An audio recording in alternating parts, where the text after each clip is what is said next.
एक तरफ सिस्टम है तैयार तो दूसरी तरफ किसान भी नहीं मान रहे हैं हार। जी हां, किसान आंदोलन अब बढ़ता ही चला जा रहा है।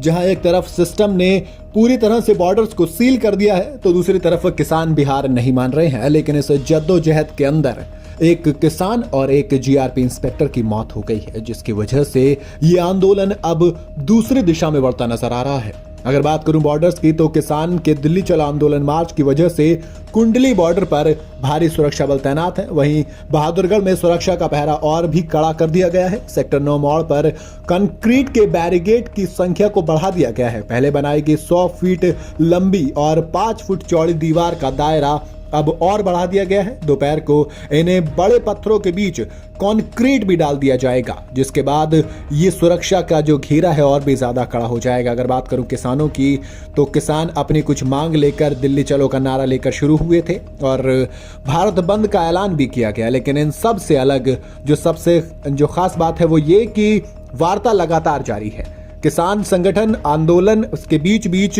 सरकार से बातचीत भी कर रहे हैं। हालांकि अभी हर एक बातचीत, 3 दौर की बातचीत की बात करूं तो हर एक बातचीत बेनतीजा रही। वहीं इस किसान आंदोलन के चलते कई सारी पार्टियां, जैसे में कांग्रेस, आम आदमी पार्टी, कई सारी जो पार्टियां हैं वो इस आंदोलन के समर्थन में खड़ी नजर आ रही हैं। वहीं कांग्रेस ने जो सबसे बड़ी चीज कर दी है, उसने ये कह दिया है कि जितनी भी किसानों की मांगे, जैसे में कि एमएसपी के लिए कानून सबसे प्रमुख मांग है, उसमें सबसे पहले कांग्रेस ने कहा कि जैसे ही सत्ता में आएंगे हम ये कानून बना देंगे। अगर मांग की बात करूं तो किसानों की मांग है सिंपल के भैया पहले तो केंद्र सरकार न्यूनतम समर्थन मूल्य यानी कि मिनिमम सपोर्ट प्राइस एमएसपी पर गारंटी दे कानून बनाए। किसानों के खिलाफ जो भी मुकदमे किए गए हैं, जो पिछले आंदोलन में किए गए थे, उन्हें वापस लिया जाए। लखीमपुर खीरी मामले के दोषियों को सजा दी जाए। उनकी जो जमानत याचिका है, जो उनकी जमानत है जिसे एक्सटेंड किया जा रहा है, उसे खत्म किया जाए। किसानों को प्रदूषण के कानून से बाहर रखा जाए। दरअसल पराली जलाने वाले मामले में किसानों पर कार्रवाई की जाती है तो उसको वो मना कर रहे हैं कि भैया इस कानून से हमको बाहर रखिए। दूसरी तरफ एक जो बड़ी मांग है एक और इनकी, वो है कर्जा माफ की। जी हाँ, सरकार किसानों का पूरा कर्जा माफ कर दे। किसान और खेतीहार मजदूरों को पेंशन दी जाए। विद्युत संशोधन विधेयक 2020 को रद्द किया जाए और लैंड एक्विजिशन एक्ट 2013 को फिर से बहाल किया जाए, जिसके तहत अगर कोई भी जमीन किसान से ली जाती है तो उसका उचित मुआवजा यानी कि 4 गुना मुआवजा किसान को दिया जाएगा और बिना उसके रिटर्न परमिशन के कंसेंट के कोई भी जमीन नहीं ली जाएगी। इस तरीके की ये मांगे हैं जो कि किसान आंदोलन में किसान लेकर आए हैं एक बार फिर से।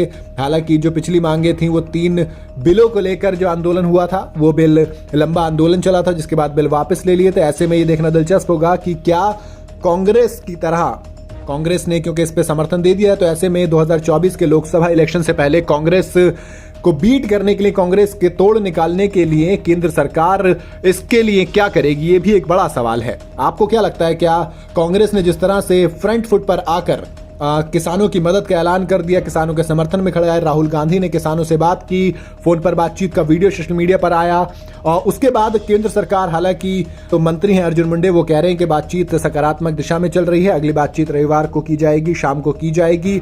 तो उससे पहले क्या किया जाएगा अगर किसान बात नहीं मानते हैं और सरकार अपनी कदम पीछे हटाती है, तो कांग्रेस की जीत मानी जाएगी। 2024 के लोकसभा इलेक्शन से पहले बड़ी जीत मानी जाएगी। दिलचस्प होगा कि कौन पीछे हटता है, कौन आगे बढ़ता है, किसका ईगो ज्यादा मजबूत रहता है। आपको क्या लगता है, मुझे कमेंट में जरूर बताइएगा।